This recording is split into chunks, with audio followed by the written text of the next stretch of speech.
वाह यार, ऐसा लगता है कि आधी जिंदगी पूरी हो गई। आज आखिरी रात है, कल मैं शादीशुदा हो जाऊंगा। मुइज भाई ऐसे तो ना बोले जैसे आप शर्मिंदा हो रहे हैं।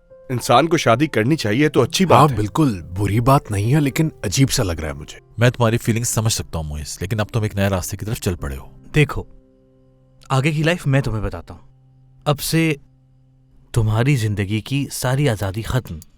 उठते बैठते हर एक बात पे बातें सुननी पड़ेंगी। ये ऐसे क्यों रख दिया, वो ऐसे क्यों रख दिया, 1 घंटा लेट घर क्यों आए। मेरी बात समझ रहे हो ना तुम? हम भी यही कहते थे कि बाकी सब की तरह नहीं बनेंगे हम। मेरा यहाँ की बातें यही रहनी चाहिए, ठीक है? हमने भी तुम्हारी तरह यही सोचा था बिल्कुल। बाद में हुआ क्या, हमारी शादीशुदा जिंदगी भी आम लोगों की तरह हो गई। सीमी, जरा खुल के बताओ ना यार, इस तरह पहेलियों में क्यों बात कर रही हो तुम?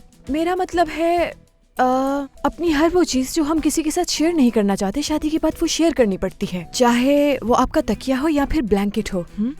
मगर मुझे तो ब्लैंकेट शेयर करने में कोई प्रॉब्लम नहीं है। मुझे भी। लेकिन मैं बेड पे सोती एक साइड पे हूँ तो उठती दूसरी साइड से हूँ। मुझे खुल के सोने की आदत है। तो तुम्हें अपनी ये सारी आदतें शादी से पहले बदलना पड़ेंगी, क्योंकि शादी के बाद सारी आजादी खत्म हो जाती है बिल्कुल, और आपको अपने आप से ज्यादा शौहर की पसंद का ख्याल रखना पड़ता है। लेकिन मेरा मुहिस ऐसा नहीं। हाँ, बाहर ये सब शुरू की बातें हैं, बाद में सारे मर्द एक जैसे हो जाते हैं। अच्छा सीमी, मैं एक बात जानना चाहती हूँ। मुझे वेकेशंस का बहुत शौक है और मुझे घूमना फिरना बहुत अच्छा लगता है। शादी के बाद इसका क्या होगा यार? बिल्कुल जाओगी, लेकिन माहिन सिर्फ अपने ससुराल की हद तक, या फिर अपने खानदान में भी जा सकती हो, वो तब जब किसी का इंतकाल हो जाए या फिर कोई तकरीब हो। हस्सान, ये किस तरह की बातें कर रहे हो तुम मुझसे? क्या मतलब मैं शादी के बाद अपने घर का सोफा यूज नहीं कर सकता? क्यों डरा रहे हो मुझे? मेरे भाई, मैं तुम्हें डरा नहीं रहा, मैं तो बस वो बता रहा हूँ जो हर मर्द शादी के बाद बर्दाश्त करता है। ये समझ लो कि तुम सिर्फ एक शादी नहीं कर रहे, बल्कि तुम बाहर की गुलामी में अपने आप को पेश कर रहे हो। वो जो कहेगी तुम्हें वो करना होगा।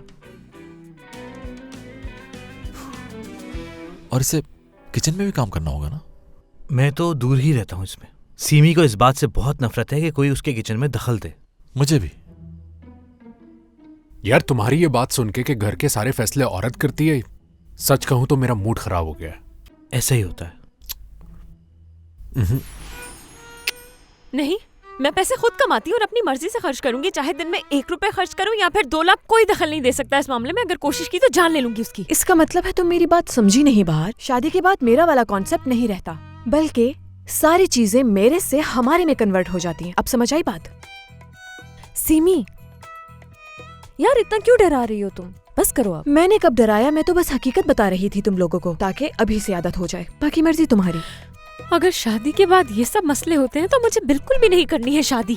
कान खोलकर सुन लो, ये शादी तो मैं बिल्कुल नहीं करूंगी। नो। तुम ये कहना चाहते हो कि शादी के बाद मेरी अपनी लाइफ बिल्कुल खत्म हो जाएगी, ऐसा ही है? नहीं यार नहीं, ऐसी शादी का क्या फायदा भला जब एक दूसरे से दिमाग ना मिले।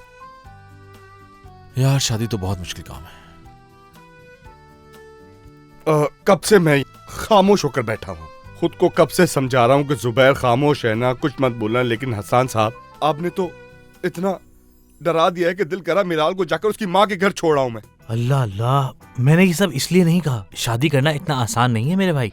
मैं तो सिर्फ तुम लोगों की आंखें खोल रहा हूँ। चाहता हूँ तुम लोग सब पहले से जान लो। ठीक है, मैं आपकी बात को समझ रहा हूँ, लेकिन क्या शादी करने के भी तो कुछ फवायद होंगे ना, जिसे सुनकर हमारा दिल खुश हो जाए? हाँ, सही कह रहे हो। शादी की बहुत सी मज़बूत चीजें भी हैं जो मैंने अभी तक बताई नहीं है। इधर आओ, मैं बताता हूँ।